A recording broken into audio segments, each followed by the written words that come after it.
सागर सहित मध्य प्रदेश में छोटी बच्चियों के साथ दरिंदगी और मर्डर जैसी घटनाएं सामने आ रही है।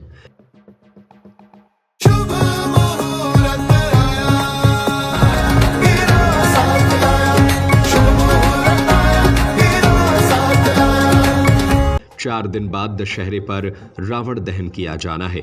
इसको लेकर मध्य प्रदेश विधानसभा के सबसे सीनियर विधायक और बुंदेलखंड के दिग्गज नेता गोपाल भार्गव ने अपने सोशल मीडिया अकाउंट पर एक पोस्ट शेयर कर समाज पर कई तरह के सवाल उठाए हैं।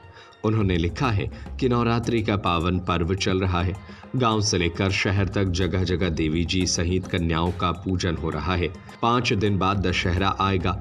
देश भर में गांव से लेकर शहरों तक लोग रावण का पुतला दहन करेंगे। आजकल जहां अखबारों में एक तरफ दुर्गा पूजन और कन्या पूजन की खबरें छपती हैं, उसी पेज के दूसरे तरफ 3 वर्ष और 5 वर्ष की अबोध बालिकाओं के साथ दुष्कर्म तथा उनकी हत्या करने की खबरें भी निरंतर पढ़ने और देखने में आती हैं। मैंने यह भी गौर किया कि दुनिया के किसी भी देश में मुझे ऐसे समाचार पढ़ने या देखने को नहीं मिले। नवरात्रि के महापर्व में हमें अब यह विचार करना होगा कि क्या हम लंकाधिपति रावण का पुतला जलाने की पात्रता रखते हैं और क्या हम इसके अधिकारी हैं। विजयदशमी को हम बुराई पर अच्छाई की विजय का त्योहार मनाते हैं। रावण ने सीता माता का हरण किया, लेकिन सीता जी की असहाय स्थिति में भी उनका स्पर्श करने का प्रयास नहीं किया।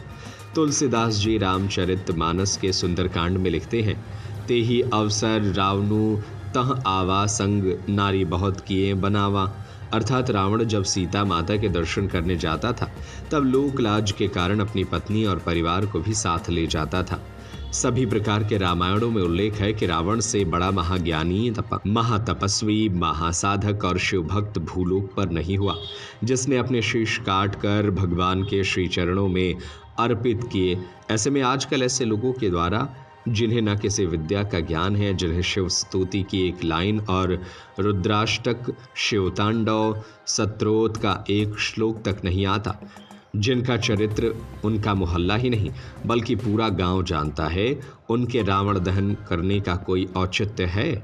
यह तो सिर्फ बच्चों के मनोरंजन के लिए आतिशबाजी दिखाने का मनोरंजन बनकर रह गया है। हम सबसे पहले इस बात का प्रण लें कि हमें अपने मन के अंदर और अपनी इंद्रियों में बैठे उस रावण को मारना होगा जो 3 और 4 वर्ष तक की अबोध बच्चियों के साथ दुष्कर्म करने को प्रेरित करता है। एक और बात गौर करने लायक है कि जब से ऐसे दुष्कृत्य करने वालों को मृत्यु दंड और कड़ी सजाओं के कानून बने हैं, तब से ऐसी घटनाएं और अधिक देखने में आ रही है। नवरात्रि में हम सभी भारतीयों को यह आत्ममंथन का विषय है।